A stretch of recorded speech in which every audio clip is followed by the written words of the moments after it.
Hi, everyone. I'm Emily Crow, multimedia editor at Progressive Grocer. Welcome to Top Women in Grocery, a podcast focused on the topics, trends, and interests that move women forward in grocery retail. We're spotlighting extraordinary women in the grocery industry who have had successful careers and interesting lives, and who are also making a positive impact in their workplaces and in their communities. Today, I'm here with Aaliyah Kemet, Chief Marketing Officer at retail technology company Shipt. Aaliyah is responsible for the brand and consumer experience and has oversight of the company's brand and creative, production, advertising, consumer experience strategy, membership strategy, loyalty, and promotions teams. She leads a highly collaborative team of marketers who lend their expertise to teams across Shipt, as well as to retail, CPG, and brand partners. I'm so excited to say that Aaliyah is also one of this year's Top Women in Grocery honorees. Aaliyah, thank you so much for being here. Thank you for having me, Emily. Of course. Well, to get started, please tell us a bit about your career journey and how you landed in your current role with Shipt. Yeah, I'll start by saying, and I don't know if this is going to give it away, I am Gen X, and that means I have been working since I was a child. Quite literally. Right, literally. So when I think of my first job ever was when I was 14, was in retail. And I was a stock girl at a store, like a women's clothing store. And I remember I used to have to take all the clothing out of the boxes and hang them up. And it was super boring. And there was no social media or anything like that. I had my Walkman. And I worked there the entire time I was in high school. And I went beyond that back room. And because I was so interested in the space, the store manager taught me not just about sales, but about merchandising, about how to dress a window, about thinking about your consumer, and what she needs um, every day and when you're on the sales floor. And I think that's when I fell in love with retail. And I'll say I've worked many retail jobs, and I would say half of my career has been in grocery. So I spent quite a bit of time at IKEA, um, Whole Foods Market, McCormick and Company, so all of our spices and flavors and wonderful things in your grocery store. And then I said, you know what? I want to get back to the retail space, and I always wanted to work in tech. And it's kind of just this awesome thing where like the things that you want kind of collide, and I could do retail tech. And so that led me to this tremendous opportunity to come to Shipt. And, as someone who has been in this space for literally decades and gone from watching where we had to tell stories through windows in stores or mannequins to now where people are literally ordering their food and their supplies and all the things that they need right to their door. It's just been a tremendous journey. So I've been here since 2022. And it's been really exciting. I mean, learning this new audience, debuting membership, building our loyalty differently, and with intentionality as well. I love that. It's like you've been storytelling through all of your different eras. Exactly. So you've done a lot of work over the past year transforming Shipt's brand identity and increasing brand awareness. What were some of your considerations going into that, and how has the process unfolded? Yeah, I like to think about Shipt as a challenger brand. And being a challenger brand is not new to me. I'm very comfortable in that space. And I think it has to do with like being innovative, want to approach things differently. And when you're a challenger brand, you can't just rely on all the money in the world, right? You need to grow your brand awareness in a different way. And with Shipt, I really leaned into our core values, the values of this company, and the mission, if you will. So to be the most beloved, people centric retail tech company that consumers find reliable and high quality delivery from their favorite stores. Like, it's not brain surgery, but it's super important when you can get the things that you need brought to your door. And there's a lot of quality of life that can be found in that. And so I think that's how I try to build how we would show up in the market. And we, excited to say, we launched a new kind of campaign and approach, delight in every delivery. And I do think that we bring a little special something, a little special sauce, and a little delight in all of our deliveries. And just bringing that to life for our customers has been a tremendous opportunity. Great. And part of Shipt's brand transformation is included optimizing content and social media strategies. Obviously, big parts of any strategy these days. Why were those important pieces of the marketing puzzle, especially for Shipt? I think it kind of goes back to this challenger brand concept. And also, we take a very personalized approach. So we want our customers to feel confident that we know them. We want them to feel like we understand them. We can give them product recommendations. We understand their family's needs and their lives. And so when that happens, you have to kind of meet them where they are. And social media, I think, is the place to do that. It's almost like if you want a referral for something like this, you need a friend to tell you. And while we can't have everybody's friend tell them that they're going to get this great, personalized, amazing experience with Shipt, what we can do is scale that, I think, through the social experience. And we found that it absolutely works. And one kind of example, I think we've been telling our stories in social media for a while now and making sure we're connecting all those dots through the entire experience in the consumer journey. But I'm proud to say that we're seeing it pay off. So we're seeing the strategy pay off. Like I never would have thought, well, I would have thought that people would be talking about this brand in this kind of love connection way that they've talked about other brands that I have been fortunate enough to lead.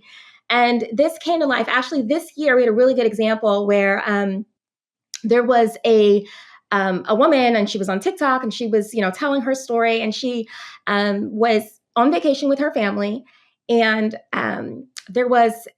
she ordered from a different company, and she ordered a pack and play. She ordered, I think it was like a sound machine, and there were some other things just to make like her experience better for her children. And it wasn't the best experience. And so she, as we do in this day and age in 2024, right? She got online and she talked about this experience. And, my team was ready. My team, this is what we do. We lean into cultural moments. We make sure that we're ready to meet our customers wherever they are. And within hours, we had reached out to her. We had sent her the products that she needed. And this kind of went like a little viral on TikTok. And so I think when you have that foundation laid, when you're telling your story in these social media spaces, anything can happen. And you have to be ready to jump on it. And we have. And that's really kind of the power, I think, of social media, of user-generated content. It's meeting them where they are, where they're consuming their content, telling the stories in ways that they can relate to. How many of us travel and you get somewhere and you don't have the things you need? And I mean, I've had small kids and babies, so it's kind of a save the day moment. And so we look for those, and they really are showing up for us. That's awesome. And you've also helped expand Shipt's reach to new areas, including offering memberships to college students. How has your team gone about deciding where the brand should extend to next? Yeah, we really think about consumers and the needs of consumers and kind of what is going to make people's lives easier. So whether it is personalizing and making sure there's human interaction, or serving more than one touch point of our customers' lives by delivering groceries. We deliver home essentials, toys, more makeup. Think about when you're traveling and you've got to pack right before that travel, and just really understanding the consumer's needs and their habituation. And through that process, one of the things we found is back to school and back to college. This is like a really tough time for families. And we wanted to make that experience easier. So we launched our student membership, and we did it a little bit in a different way. In addition to launching our Delight in Every Delivery campaign, where we leveraged a new spokesperson, Issa Rae, who was just kind of like really told the story of how you live a busy life and Shipt can come to your aid. And she also has spoken in the media a lot about her own personal values. So kind of going back to Shipt's values. When we built this campaign around student membership, we didn't want it to be super commercial, right? Because who cares? Like, no one is going to talk about, oh, you have a new membership program and it's $4.99, like in earned media. But if you could connect what you're doing with a cultural moment or something that people actually do care about, then we think we can get them to talk about it. And what we did was we worked with 4 Howard University students, marketing students, and they were mentored by Issa Rae and myself to develop our student membership campaign. And I mean, I tell you, they did it all. I mean, we mentored them, but this is like not the type of experience that you're just going to even get in an internship. I mean, everything from ideation to research to really thinking about the personas of the students to building the wardrobe and thinking about set and the scripts. We let these students be entirely hands-on, and it really paid off. I mean, we got a ton of, I think it was the most earned media that we've ever received from a campaign. And I think that's just about saying, hey, we're going to take our commercial and important moment that's important to our business and connect it to something that matters in people's lives. And we did just that. So student membership's been phenomenal. We've also launched Snap EBT recently, and continued to talk to parents and all types of folks that have these needs. Wonderful. And shifting gears a bit, you are an active volunteer in your community. What can you tell us about your volunteer work and what the professional and personal rewards are of doing so? Yeah, Emily, this is a big part of, I think, how I live my life. I have been actually I don't know how I do this. I've been a Girl Scout troop leader. I know, how old is my daughter? For 12 years. You're amazing. Consecutively. And if any of my leaders are watching, they're probably like, she barely leads anymore, but I'm still in there. And it's a big job. I launched this, I started this Girl Scout troop when one of my daughters was little. And, it's been a tremendous opportunity because I've been leading in our community. I've had girls go all the way through, and I've written their college recommendations, and then see them go on to like they're on LinkedIn now with jobs. And so when I think about mentorship, I mean, you have to think about where is your passion? Mm-hmm. And for me, it has always been about girls and young women in their careers. And this has just been a natural place for me. I'll say I have a lot of unofficial mentors. And mentees. I have mentors too, but mentors and mentees. And I found that I had so many that I was like, okay, I don't have the time. How can I scale this? In the pandemic, I actually launched a podcast, Phenomenal Grit, which was career conversations for women of color, to help like answer some of the questions and help give some guidance to women. So while I hope that I've been there for young girls and women and career and women I've worked with, they've also been there for me. And one more really quick note on this, Emily, I find that it's not enough to just say, okay, hey, you can call me and we can have a conversation. But when you're at work, mentorship or sponsorship is literally speaking someone's name when they're not in the room. And people have done that for me. And so I try to do that for others. And even people who don't know that I might be speaking their name because I've seen what they can do. And, they say that men will always apply for the job if they have less than 50% of the qualifications, and women think they've got to have all of the qualifications. Mm-hmm. This is when you need a woman to speak your name in the room or to push you and say, hey, why aren't you applying for this job? I think you would be great. So these are some of those unofficial moments, but I think those mean the most to me. Great. I was just having a conversation like that with somebody about being a champion for other women and being able to be there and find your mentors and mentees. And that's wonderful. And as I mentioned earlier, you are one of Progressive Grocer's 2024 Top Women in Grocery. I was wondering what it means to you to have been chosen as one of this year's winners.